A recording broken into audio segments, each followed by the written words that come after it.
Hello students, आप सभी लोगों का मेरे YouTube channel Aditya coaching centre में स्वागत है। अगर आप मेरे चैनल पे नए हैं तो प्लीज मेरे चैनल को सब्सक्राइब कीजिए और बेल आइकन को दबाना बिल्कुल मत भूलिए। मैंने आप लोगों को पिछले वीडियोस में संख्याएं क्या होती हैं और संख्याओं के प्रकार क्या हैं वो बता चुका हूं। उसमें संख्या के कितने प्रकार मैंने बताए हैं वो आप चाहें तो मेरे पिछले वीडियोस में जाकर के देख सकते हैं।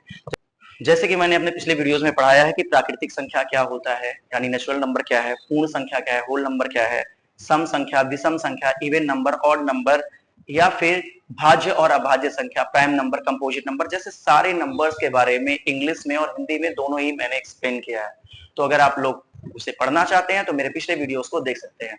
अब हम आगे कंटिन्यू करते हैं। देखिए, अगला जो हमारा संख्या है वो संख्या है रेशनल नंबर। ऐसी संख्या जिन्हें हम p बटे q के रूप में लिख सकते हैं उसी को हम क्या कहते हैं, परिमेय संख्या कहते हैं। यानी ऐसी सभी संख्याएं जिनको हम p बटे q के फॉर्म में लिख सकते हैं उसे हम क्या कहते हैं, परिमेय संख्या कहते हैं। The numbers which can be written as p by q form, the numbers which can be written as p by q form is called rational number.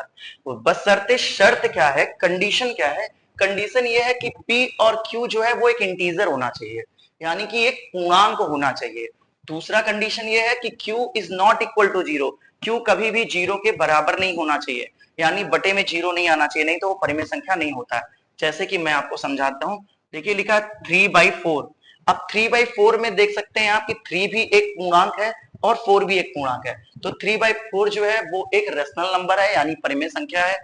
-2 भी एक पूर्णांक है और 5 भी एक पूर्णांक है, यानी कि ये दोनों ही क्या है, परिमेय संख्या है। देखिए, मैंने आपके समझने के लिए मैंने यहाँ पे पूर्णांक लिख रखा है। मैं आपको पहले वीडियो में बता चुका हूं कि पूर्णांक क्या होते हैं। जीरो से लेके जितने भी पॉजिटिव नंबर होते हैं इनफाइनाइट तक, जीरो से लेके जितने नेगेटिव नंबर होते हैं इनफाइनाइट तक, उन सबको हम पूर्णांक कहते हैं। तो अगर हमारा नंबर जो है, जो p by q के फॉर्म में लिखा हुआ है, अगर पूर्णांक है तो वो परिमेय संख्या है, और अगर पूर्णांक नहीं है तो वो परिमेय संख्या नहीं है। आप देखिए, जैसे कि यहाँ पे -2/5, 5/1, 0/1, ये सब देख रहे हैं कि आप एक पूर्णांक है जिसके यहाँ से परिमेय संख्या है। अब आप कहेंगे सर यहाँ पे आपने क्रॉस क्यों किया है, क्या 5/0 जो है वो परिमेय संख्या नहीं है? तो बिल्कुल भी नहीं है। कहेंगे क्यों नहीं है, तो उसका कंडीशन ये है, आप देख सकते हैं लिखा है q is not equal to zero, यानी q जो है वो जीरो के बराबर नहीं होना चाहिए, इसलिए परिमेय संख्या नहीं है। ये परिमेय संख्या है। क्यों है? क्योंकि अगर हम 4 का रूट निकालते हैं तो रूट निकालने पे हमें 2 प्राप्त होता है, और 2 जो है वो एक पूर्णांक है, 2 पूर्णांक है, इसलिए ये परिमेय संख्या है। वहीं पर अगर आप 5 रूट में 5/2 को देखते हैं तो परिमेय संख्या नहीं है। पूछेंगे सर क्यों नहीं है? क्योंकि भैया 5 का रूट नहीं निकाल सकते हम। रूट 3 जो है, इसमें 3 का रूट नहीं निकाल सकते, इसलिए ये दोनों जो है वो परिमेय संख्या नहीं है। तो इससे हमें क्या समझ में आया? हमें ये समझ में आया कि जो भी संख्याएं p बटे q के फॉर्म में लिखी हैं वो एक पूर्णांक होनी चाहिए। अगर पूर्णांक नहीं है तो उसे हम परिमेय संख्या नहीं कहते हैं, और अगर वो पूर्णांक है तो उसे हम परिमेय संख्या कहते हैं। तो चलिए अब आगे हम लोग पढ़ेंगे अपरिमेय संख्या के बारे में।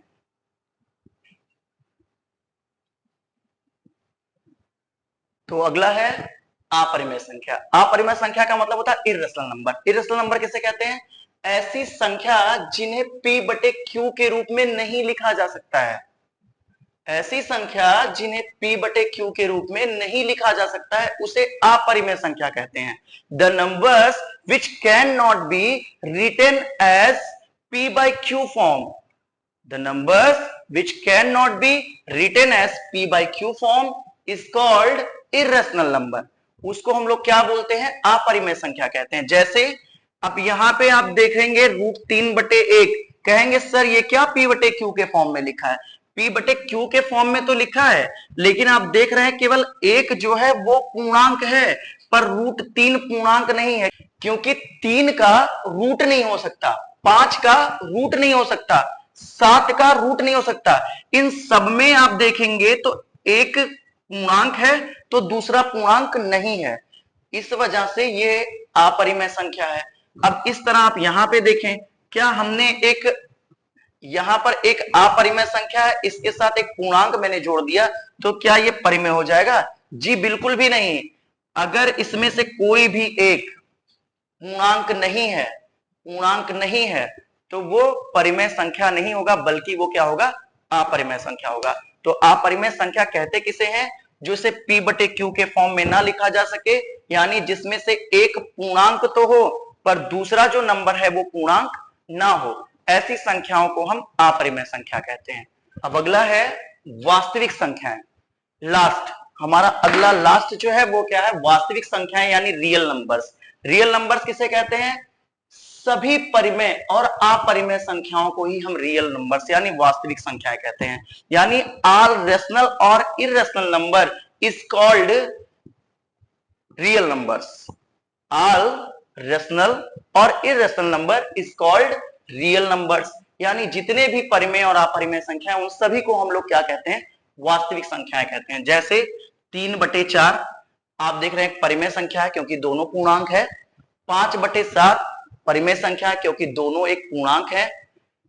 √3/4 ये अपरिमेय संख्या है। क्यों, क्योंकि मैंने आपको बता रखा है इसमें से एक पूर्णांक है 4 और √3 पूर्णांक नहीं है, क्योंकि √3 का रूट नहीं होता। √5/7 इसमें भी 5 का रूट नहीं निकाल सकते, इसलिए ये भी एक ये पूर्णांक है और ये पूर्णांक नहीं है। इसके वजह से ये भी क्या है, एक अपरिमेय संख्या है। तो सभी परिमेय और अपरिमेय संख्याएं जो होती हैं उनको हम रियल नंबर्स कहते हैं। फिर हम लोग कुछ नया पढ़ेंगे, तो तब तक के लिए आप सभी लोग प्लीज जाते जाते मेरे चैनल को सब्सक्राइब कीजिए, बेल आइकन को दबाना बिल्कुल भी मत भूलिएगा। Thank you.